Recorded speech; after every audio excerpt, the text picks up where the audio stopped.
वैसे तो आप इस केक को ऐसे भी खा सकते हैं, लेकिन अगर आप इसे 10 सेकंड के लिए माइक्रोवेव कर लें और उसके बाद आप इसे खाएं तो फिर देखिएगा कैसे ही आपके मुंह में जाते ही घुल जाएगा। मुझे तो चॉकलेट बहुत ज़्यादा पसंद है, चाहे वो किसी भी फॉर्म में हो। अगर आप सब भी मेरी तरह चॉकलेट के दीवाने हैं तो फिर आज की ये रेसिपी आप सबके लिए। आज हम जो चॉकलेट ड्रीम केक बनाने जा रहे हैं वो मिनटों में तैयार हो जाता है। इसके लिए ना हमें ओवन की ज़रूरत होगी, ना ही हमें व्हिपिंग क्रीम चाहिए होगी, और पैन के अंदर ही हम इसको तैयार करेंगे। अस्सलाम वालेकुम, क्या हाल चाल है आप सबका। उम्मीद है कि आप सब बिल्कुल खैरियत से होंगे और मैं भी अल्हम्दुलिल्लाह बिल्कुल ठीक हूँ। आज फिर मैं आपके साथ शेयर करूँगी बहुत ही ज़बरदस्त से मिनटों में बनने वाले चॉकलेट ड्रीम केक की रेसिपी। तो चलिए इसको बनाना स्टार्ट करते हैं। जैसा कि आप सबको पता है कि ईद में बहुत ही थोड़े से दिन रह गए हैं, तो ईद पर बनेंगे हमारे घरों में बहुत ही मज़े के मटन के पकवान। तो वहाँ पर हमारे पास डिज़र्ट के ऑप्शन भी तो होने चाहिए ना। तो इस ज़बरदस्त से चॉकलेट ड्रीम केक को आप ईद पे भी बना सकते हैं। तो चलिए इसको बनाना स्टार्ट करते हैं। सबसे पहले हम इसका स्पंज तैयार करेंगे, जिसके लिए हमें चाहिए होगा एक पैन। ज़रूरी नहीं है कि वो बेकिंग पैन हो, घर में यूज़ होने वाला कोई भी बाउल वगैरह आप ले सकते हैं, क्योंकि हमने इस केक को ओवन में बेक नहीं करना है। आप सॉस पैन वगैरह भी इसमें यूज़ कर सकते हैं। चलें जी, पैन को लाइन करके हमने साइड में रख लिया। अब हमें चाहिए होगा एक और बाउल, जिसके अंदर हम ड्राई इंग्रेडिएंट्स को मिक्स करेंगे। सबसे पहले हम इसमें ऐड करेंगे 40 ग्राम मैदा, 10 ग्राम इसमें जाएगा कोको पाउडर, साथ ही हम इसमें डालेंगे half tea spoon baking powder, 1/4 teaspoon इसमें जाएगा बेकिंग सोडा, और 1/4 टीस्पून ही इसके अंदर जाएगा सॉल्ट। और अब इन तमाम चीज़ों को हम अच्छी तरह से मिक्स कर लेंगे। आप इन तमाम चीज़ों को छान के भी इस्तेमाल कर सकते हैं, ताकि अगर इनके अंदर कोई गुठलियाँ वगैरह हो तो वो रिमूव हो जाए। इसको अब हम साइड में रख लेंगे। अब यहाँ पर हमें चाहिए होंगे 2 अंडे, और उनकी हमने सफ़ेदी और जर्दी जो है उनको सेपरेट कर लेना है। तो यहाँ पर मैंने सफ़ेदियाँ ले ली हैं और इनको अब हम बीट करेंगे। हाई स्पीड पे 10 से 15 सेकंड बीट करने के बाद इसमें झाग बनना स्टार्ट हो जाएगी, और जब इसमें झाग बनेगी तो हम इसके अंदर शुगर ऐड करेंगे। ये टोटल 50 ग्राम शुगर है जो कि इस केक में जाएगी। इसमें से तकरीबन 2 टेबलस्पून के जितनी हम इसके अंदर ऐड कर देंगे, और इसको दोबारा से हम बीट करेंगे। और जब ये स्टिफ पीक्स पे आ जाए तो हमने बीटर को बंद कर देना है। और अगर आपके पास इलेक्ट्रिक बीटर नहीं है तो आपको ये स्टेप करने की ज़रूरत नहीं है। आप अंडों को जर्दी और सफ़ेदी के साथ ही हैंड विस्क के साथ भी बीट कर सकते हैं। इस स्टेप को करने का मकसद सिर्फ यही होता है कि इससे हमारा स्पंज जो है वो बहुत ही ज़्यादा सॉफ्ट, बहुत ही ज़्यादा मॉइस्ट जो है वो बेक होता है। तो अब यहाँ पर हम अंडों की जर्दियों में जो हमारी बाकी की बची हुई शुगर थी उसको ऐड कर देंगे। साथ ही हम इसमें 1 टीस्पून के जितना वनीला एसेंस ऐड करेंगे, और इसको अब हम अच्छी तरह से बीट करेंगे यहाँ तक कि ये पेल कलर में ना आ जाए। अच्छा जी, उसके बाद हमने बीटर को बंद कर देना है, और जो अंडे की सफ़ेदियाँ हमने बीट करके रखी थी उनको थोड़ा थोड़ा करके हमने इस मिक्सचर के अंदर ऐड करना है, और हल्के हाथ से इसको फोल्ड करना है। और अगर आप इलेक्ट्रिक बीटर का इस्तेमाल नहीं कर रहे हैं तो फिर आपको अंडों की सफ़ेदी और जर्दी को सेपरेट करने की ज़रूरत नहीं है। आपने दोनों को हैंड विस्क के साथ एक साथ ही अच्छी तरह से विस्क कर लेना है। अच्छा जी, अब जो बाकी की बची हुई एग वाइट्स थी उनको भी हमने इस मिक्सचर के अंदर ऐड कर देना है, और हल्के हाथ से हमने इनको भी इस मिक्सचर के साथ मिक्स कर लेना है।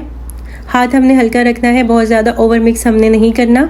चलें जी, ये देखें यहाँ पे बहुत ही फ्लफ़ी सा हमारा अंडों का जो मिक्सचर है वो रेडी हो चुका है। अब इसके अंदर हम ड्राई इंग्रेडिएंट्स ऐड करेंगे। मैंने इन ड्राई इंग्रेडिएंट्स को पहले से छान के नहीं रखा था, तो इसलिए मैं इनको अभी इसके अंदर ऐड करते वक्त छानूंगी, ताकि इसके अंदर जो भी गुठलियाँ वगैरह होंगी ये आप देख सकते हैं ये रिमूव हो जाएंगी। थोड़ा थोड़ा करके हम ये सारे ड्राई इंग्रेडिएंट्स जो हैं वो इस मिक्सचर के अंदर ऐड कर देंगे। छान के हम इसके अंदर ऐड करेंगे, और सारे जो ड्राई इंग्रेडिएंट हैं वो एक ही साथ इसके अंदर नहीं डालेंगे, थोड़ा थोड़ा करके डालेंगे, साथ साथ उसको मिक्स करते जाएंगे।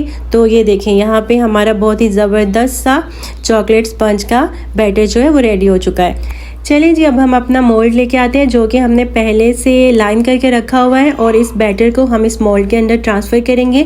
आपको जैसे कि मैंने पहले भी बताया, आप इसको किसी भी पैन के अंदर, किसी भी बॉल के अंदर, बस हीट प्रूफ होना चाहिए, उसके अंदर आप इसको कर सकते हैं। चाहे तो सॉस पैन या फिर फ्राई पैन के अंदर भी आप इस केक को बना सकते हैं। यहाँ पर एक पतीले के अंदर मैंने पानी को बॉयल होने के लिए रखा हुआ था। इसके अंदर अब हम एक स्टैंड रख देंगे, और इस स्टैंड के ऊपर हम इस बॉल को रखेंगे, और इसको अब हम कवर कर देंगे, और ये जो सुराख है इसको हम बंद कर देंगे। फ्लेम को हम नीचे लो कर देंगे और अब हम इसे चेक करेंगे तकरीबन 15 से 20 मिनट के बाद। और ये देखिए मेरा केक तो तकरीबन 15 से 16 मिनट में ही अच्छी तरह से बेक हो गया था। तो मैं अब इसको निकाल लूँगी। आपने बार बार इसको खोल के नहीं देखना है, वरना आपका केक जो है वो सही तरह से फूलेगा नहीं। तो अब हम इसको निकाल के थोड़ी देर के लिए रूम टेम्परेचर पे आने के लिए छोड़ देंगे और उसके बाद हम इसको मोल्ड में से रिमूव करेंगे। तो यहाँ पे केक अच्छी तरह से ठंडा हो चुका था, तो अब हम इसको मोल्ड में से निकाल लेते हैं। पार्चमेंट पेपर को भी रिमूव कर देंगे और ये देखिए कितना मज़े का चॉकलेटी सा, कितना सॉफ्ट और मॉइस्ट हमारा ये चॉकलेट स्पंज जो है वो रेडी हुआ है, ये आप देख सकते हैं। तो इस तरह से आप भी इसको बिना ओवन के पतीले के अंदर आप इसे बेक कर सकते हैं। अब सेम मोल्ड के अंदर जिसके अंदर हमने इसको बेक किया था उसी के अंदर हम इसको असेंबल करेंगे। सबसे पहले हम ये चॉकलेट स्पंज जो हमने बेक किया इसको हम इस मोल्ड में डाल देंगे और अब हम इसकी बहुत ही ज़बरदस्त सी फ्रॉस्टिंग तैयार करेंगे जिसके अंदर व्हिपिंग क्रीम बिल्कुल भी यूज़ नहीं होगी। एक सॉस पैन के अंदर हम हाफ कप के जितना दूध ऐड करेंगे और इसके अंदर ऐड करेंगे 1 tablespoon cornflour, 1 tablespoon cocoa powder और 2 टेबलस्पून हम इसमें ऐड कर देंगे आइसिंग शुगर। घर में यूज़ होने वाली आम शुगर भी आप इसमें इस्तेमाल कर सकते हैं, कोई मसला नहीं है। अब इन तमाम चीज़ों को हम अच्छी तरह से मिक्स करेंगे और अब हम इसे कुक करेंगे लो टू मीडियम फ्लेम पे, यहाँ तक कि ये ठीक ना हो जाए। और साथ ही हम इसके अंदर थोड़ी सी चॉकलेट ऐड कर देंगे। मैंने डार्क चॉकलेट ऐड की है, आप मिल्क चॉकलेट भी ऐड कर सकते हैं इसको और ज़्यादा रिच और चॉकलेटी बनाने के लिए इस फ्रॉस्टिंग को। फ्रॉस्टिंग हमारी रेडी हो चुकी थी, उसको मैंने ठंडा होने के लिए रख दिया और यहाँ पर मैंने अपने केक को दूध के साथ सोक कर लिया है। और ये देखिए हमारी फ्रॉस्टिंग जो है वो अच्छी तरह से ठंडी हो चुकी है। तो इसको अब हम इस केक के ऊपर अच्छी तरह से स्प्रेड कर देंगे और ये है हमारे इस चॉकलेट ड्रीम केक की सेकंड लेयर। तो अच्छी तरह से सारी फ्रॉस्टिंग को हमने इस केक के ऊपर स्प्रेड कर दिया। तो अब हम इसको थोड़ी देर के लिए फ्रिज में रख देंगे ताकि ये अच्छी तरह से सेट हो जाए। अच्छा जी, 15 मिनट फ्रिज में सेट करने के बाद मैंने केक को फ्रिज से निकाल लिया है और अब इसके ऊपर हम चॉकलेट गनाश की लेयर लगाएंगे, जो कि मैंने 150 ग्राम मिल्क चॉकलेट ली थी और उसको मैंने मेल्ट कर लिया था। तो उससे हम ये लेयर लगाएंगे जो कि है हमारे इस केक की थर्ड लेयर। अच्छी तरह से पूरे केक के ऊपर इसको फैला देंगे। बहुत ही इजीली ये पूरे केक के ऊपर स्प्रेड हो जाती है। इस तरह से मोल्ड को रोटेट करते हुए भी आप इसको इवनली पूरे केक के ऊपर स्प्रेड कर सकते हैं। चलिए जी, अब आपको दिखाते हैं इस केक की फोर्थ लेयर जो कि इसी मेल्टेड चॉकलेट के साथ मैंने बनाई है। एक पार्चमेंट पेपर के ऊपर मोल्ड को रख के मैंने मार्क कर लिया था और उसके अंदर फिर मेल्टेड चॉकलेट को अच्छी तरह से स्प्रेड करके उसको थोड़ी देर के लिए फ्रिज में रख के सेट कर लिया था। तो ये आप भी बहुत ईजीली बना सकते हैं। जिस साइज़ का आपका मोल्ड हो उसी साइज़ का आपने पार्चमेंट पेपर कट कर लेना या फिर उसके ऊपर आपने पेंसिल से मार्क कर लेना है और फिर उसके अंदर आपने चॉकलेट को स्प्रेड करके अच्छी तरह से उसको फ्रिज में रख के सेट कर लेना है। तो ये बहुत ही क्रंची हमारी जो चॉकलेट की लेयर है वो बहुत इजीली बन जाती है। बस आपने इस चॉकलेट की लेयर को थिन ही बनाना है, ज़्यादा थिक नहीं करना, वरना आपको तोड़ने में मुश्किल हो सकती है। और अगर आप इस तरीके से नहीं बनाना चाहते इस चॉकलेट की लेयर को, तो आप सिंपली चॉकलेट को मेल्ट करके केक के ऊपर डाल के फ्रिज में रख के सेट कर सकते हैं।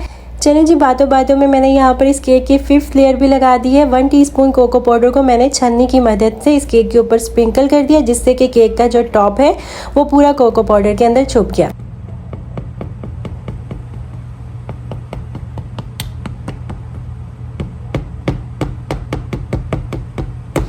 चले जी, केक हमारा रेडी हो चुका है और ये है मेरा सबसे फेवरेट पार्ट। इस आवाज़ को सुन के एक अजीब सी खुशी, एक अजीब सी सेटिस्फेक्शन मिलती है। और इस केक को क्रैक करने के बाद जब अंदर से लेयर्स की शक्ल में हमें हर फॉर्म में चॉकलेट मिलती है, तो इस फीलिंग को मैं वर्ड्स में डिस्क्राइब नहीं कर सकती। इस फीलिंग को वही समझ सकता है जो मेरी तरह चॉकलेट लवर है। इसीलिए तो इस केक को ड्रीम केक कहा जाता है। तो खैर, आप भी इस रेसिपी को ज़रूर ट्राई कीजिएगा। बहुत इजी है, बहुत आसान है और बहुत ही ज़बरदस्त, बहुत मज़े का ये केक रेडी होता है और हार्डली 20 से 25 मिनट लगते हैं इसको बनने में। और आप इसका स्पंज चेक कर सकते हैं, कितना सॉफ्ट, कितना मॉइस्ट इसका स्पंज जो है वो रेडी हुआ है, वो भी बिना ओवन के।